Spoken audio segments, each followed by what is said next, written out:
Welcome to Musings with me, a Butterfly Effect for Happiness. I'm Lisa, and I hope that wherever this finds you in your day, it generates critical thinking and discussion for those you love and care about. In this episode, I muse over the topic of which stick are you holding.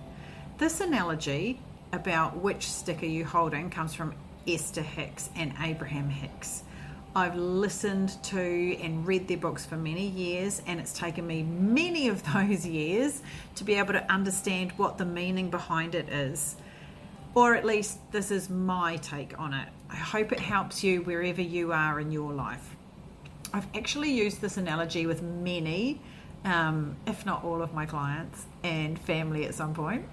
And if you haven't heard it from me yet, it's just a matter of time. So with that being said, here it is. If we think of a stick as being a topic, whether that topic is one that brings us joy, laughter, happiness, or one that we feel more negative emotions around, like fear, anger, frustration, resentment, impatience, etc.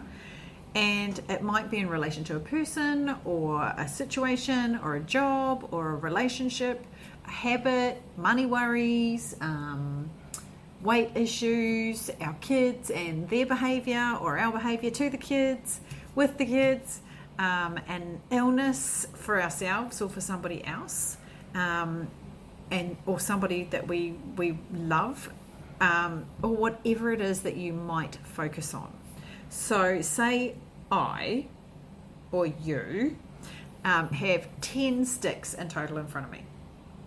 In other words, 10 different topics that I'm involved in, interested in, or dealing with. Usually the stick that gets the most attention is the one that is least pleasurable. After all, isn't the saying the squeaky wheel is the one that gets oiled first? So usually we pick the stick that we really are focused on because it's taking the most of our attention. And we look at that stick in like microscopic detail. So we check out both ends of the stick, positive, negative. We decide how big the stick is, how small the stick is, how intense the stick is, how solid it is, how bendy it is, how flexible it is, how much the stick matters to us and to others. And actually, it doesn't really matter what the details are about the stick. It may simply lie in the holding, analysing, observing, or sharing details about the stick. We could have other sticks that are also not particularly great to hold. There might be ones that leave us feeling depleted after we hold them, and we keep going back, hoping the stick will feel better the next time that we hold it. If I just hold that stick closer to me, more gently, say nicer things to that stick, maybe it will feel better, or maybe it won't. We could have one stick that is much nicer to hold, feels better when we look at it, doesn't prick our finger with thorns or sharp edges, feels easy and brings a sense of relief, of joy, of happiness, or purpose, because aren't we all looking for purpose? But which stick are we looking at? Which topic are we looking at? One of the others that doesn't do this. And how does that usually work out for us? Which stick are we usually picking up? We're picking up the stick that takes up all our attention, the stick that takes all our energy, the stick that makes us feel worse, because that's the one that we always end up looking at and analysing and obsessing over and processing. That's the one we go to our therapist and talk about. Which I'm not saying don't do. What I'm saying is I'm not saying don't look at all the sticks at all. I mean, we can't just leave them in a wood box and hope for the best, and that certainly wouldn't help with our bank accounts if it was a money stick. Though with some of the sticks, maybe that is exactly what we need to be doing. But if the stick is too bloody hard to look at and just brings feelings of powerlessness, anger, resentment, fear, jealousy, or whatever, why are we still picking up that stick? Just put the stick down and pick up one that feels better for a bit, or find a completely new stick. And I know it's all well and good me saying just put down that stick, because it's really hard to let go of that stick. It is so attached, and we are so attached to that stick because we want to make it better. But the more we focus on it, the more we are focusing on the end of that stick that is negative. And even if we try and focus on that positive end of that stick, we know that it's got a flip, and we more often than not, even when trying to focus on the positive, end up back at the negative end. And while we're here on sticks, sometimes trying to focus on the positive end doesn't work either. We can say all the affirmations in the world, we can chant, we can journal, we can do meditations about that stick, and still nothing shifts, because ultimately, like I was just saying, we are still looking at that stick and the underlying feeling that that stick brings up, or that topic brings up. It keeps us in a space of being locked to the same outcome of that particular topic or that particular stick. So the stick is another way of saying, look for a better feeling thought, or be in a space of appreciation about the things that are working out for you in life. Our brains are wired to keep looking for things that affirm where we are focused. It's actually a legit sciencey thing, just so you know, because often, like I was saying to some people in my pod this morning, I am woo-woo. I'm okay with being woo-woo. However, some people look at me and go, "Oh, woo-woo, okay, here she goes on that law of attraction thing." However, there is actually sciencey information that backs it up. And this is where I am getting sciencey, which is not necessarily my forte and quite off my beaten path, because I know what I know in my being, but remembering the wordy sciencey stuff is not down my alleyway, which is why I found tests and things hard to do at school. But anyway, so the RAS, or reticular activating system, is like a bunch of neurons, which has a big impact for such a small part of the brain. It's like a filtration system that makes sure our brain doesn't have to deal with more information than it can handle. So it helps to process all of our senses except smell, because like we don't want to get too nosy into those things. That's how I remember it. And I can't remember why that is, but I do know it's smell. But I like to think of our noses are another business, so they're not in that area. So if you really think about it, we are taking in like way more information than we are aware of.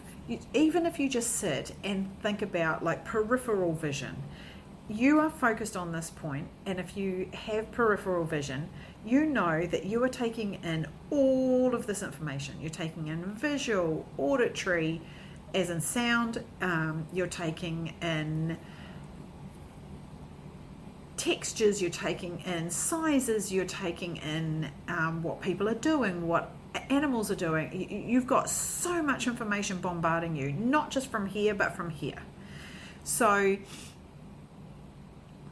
if we think about that and how that does that, imagine if we had to take in all of that information all of the time, we would be so overwhelmed. We would be overwhelmed in our conscious minds, and if there wasn't a system for filtering the masses of information coming in, we would be feeling totally bombarded all the time. So, however, the RAS also does it. So, let me just correct myself. What the RAS also does is look for information that confirms what we believe to be true or are focused on. It's a little bit like So I use an analogy with clients and with people that I know. I call it my little red Suzuki Swift analogy. So, you know when you're buying a car, when you are out driving around and you're not looking for that new car and you've got your own car, and you're just driving along and you're paying attention to what is on the road and who's giving way and who isn't and all that kind of stuff. However, when you then decide to say you decide to buy a little red Suzuki Swift, what do you see all over the roads? Little red Suzuki Swifts. Give it to any type of car. You decide to buy a four-wheel drive, a white four-wheel drive that is maybe a Ford or whatever brand, model, make you want, and then all of a sudden you start to see those everywhere on the roads because your brain is focused in on that specific thing, so you then start to notice them. They were always there. They were always out on the roads. It's just that now, because that's what we're focused on, our system is filtering the information that's coming in and we are noticing that stuff. So it's like when you play, I don't know if you have played Spotto, so yellow cars, the kids whack each other. If they see a yellow car, they say Spotto and they get to whack somebody. So what I've noticed lately is that's what they're playing. I notice yellow cars everywhere. Same thing. It works the same for appreciation. So we have activated awareness of that and we see them and our system confirms that awareness, and the woo-woo in me likes to call that law of attraction. You might have heard that term before. This is the sciencey side of that. So the same, like I was just saying, the same works for our appreciation or gratitude of things or sticks, so be it. And our RAS begins to filter to match what we expect to sense or what we expect to see, what we expect to hear. We will be like a conversation, you know, if you're listening into a conversation and you're listening for particular things about that information. Let me give you an example. Parents, if you are listening for when your children swear, you will hear them swear. Aside from the fact that they usually put more oomph into the swear words, so you're like, what was that word you just said? You become focused on that, so you're more likely to hear it, and you're more likely to hear it in other people's language and those sorts of things. So the more aware we are of what is going right in our world, the more we start to see things that are going right. The more we focus on things that are not going right in our world, the more we will notice things that are not going right.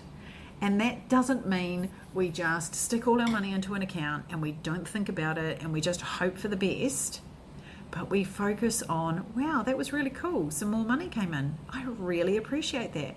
How else might I create wealth, or how else might I have money come in? So we're focusing on that side of things as opposed to, oh my gosh, I've got this to pay, because we will find more things show up. So think of a morning when you woke up and you went straight to thinking or focusing on a stick that feels like shit. You get out of bed thinking about that stick. Maybe your kids come in and want your attention, or for you to make them lunch or breakfast, or the dog is limping. Random, I know, but it just came into my head. And I did have that situation not so long ago. And then think about how, because you are already focused on the negative end of that said stick, the other sticks that the kids brought to you, the lunch, the dog, the breakfast, the uniform with the hole, the whatever else, I can't think of anything else, but whatever other stick or other topic that the kids brought to you, seem to match the stick that you are holding, seem to match the topic that you're holding, and in an emotional set point kind of way. So what we find is, because we are already, when we wake up, we're in a negative space, what happens is that we start to find the negatives in other things. You'll kick your toe, you will jam your fingers, you will cut yourself, you will, because you are in that space. And so it's a little bit of like attracts like. But when we are looking for sticks that feel better, or we're picking up sticks that do feel lighter or brighter and leave us feeling calmer, relaxed, energized, uplifted, then when the less desirable sticks show up, or the less desirable topics get stuck in our wheels, they're easier to deal with, because our RAS helps our conscious mind filter the information, and the set point is looking for better outcomes, looking for solutions, looking for other opportunities, as opposed to what's going to go wrong. It doesn't mean those sticks we've been digging in shit with disappear straight away or ever, but like using water or a cloth to wash off the proverbial fecal sample, we use tools and strategies to deal with them. Or at the very least, we are in a more calm and hopefully rational mind to deal with them. And responding versus reacting to your stick is like, imagine having that sample on your stick and you start flinging it around. Yeah, visual peeps, this one's for you. Imagine what happens to the accumulation of poop on the end of your stick. Yeah, it flies around, right? So, flinging it. That's you reacting. When you respond, you look at it and you go, ooh, I got poop on my stick. How am I going to deal with that? And you have a moment. Am I going to wash it in water? Am I going to use a cloth? How am I going to deal with it? As opposed to, and then everyone's covered in poop. Including you, including your day, your expectations, your attitudes, and then the people you are about to engage with. And that poopy feeling spreads. Think of like when you feel crap and you go out and you come across other people because you're like, and you meet up with them. You spread that energy. You spread that way that you respond to other people or react to other people as opposed to responding. You're not in the solution space. You're not in the opportunities space. So the same applies to a stick that is on fire or a light. Or maybe we think of it like a matchstick that is about to light our desires and things that ignite passion in us. A stick that is ignited and comes into contact with other sticks that are ready to light up creates a lighting up of more than one stick. And then that stick goes and lights up other sticks, and so on and so on and so on. It's like that thing about passing on a smile.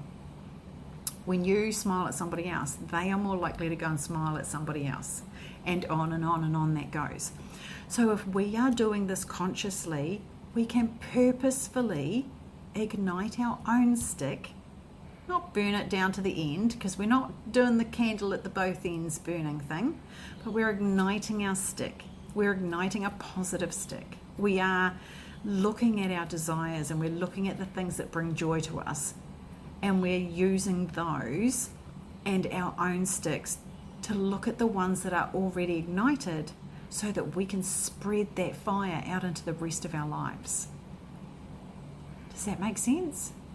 We are wanting to find those things that give us the buzz, that fill our cup, that take care of ourselves, and we focus on those ones so that if we think of those as being matchsticks or as sticks that we've lit on fire, they go out and they burn brighter. They go out and they light up other people's lives. But if we haven't done that for ourselves and we are constantly looking at the sticks that are covered in poo, That's what we're going to be sharing. And again, I'm not saying don't look at those sticks, but when you are taking care of yourself, you can look at those sticks in a responsive way as opposed to a reactive way, and you can be in that space of what are my solutions? What are my opportunities? What could I be doing? What could be different? How can I change this?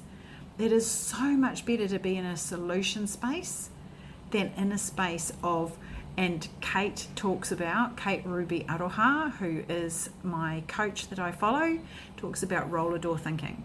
That's when the roller door comes down and you're just like, no, can't do it. Don't know how. No. Roller door thinking doesn't get us anywhere.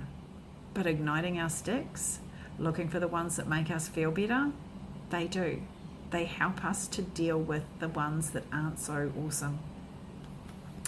So, on that note, I hope that you find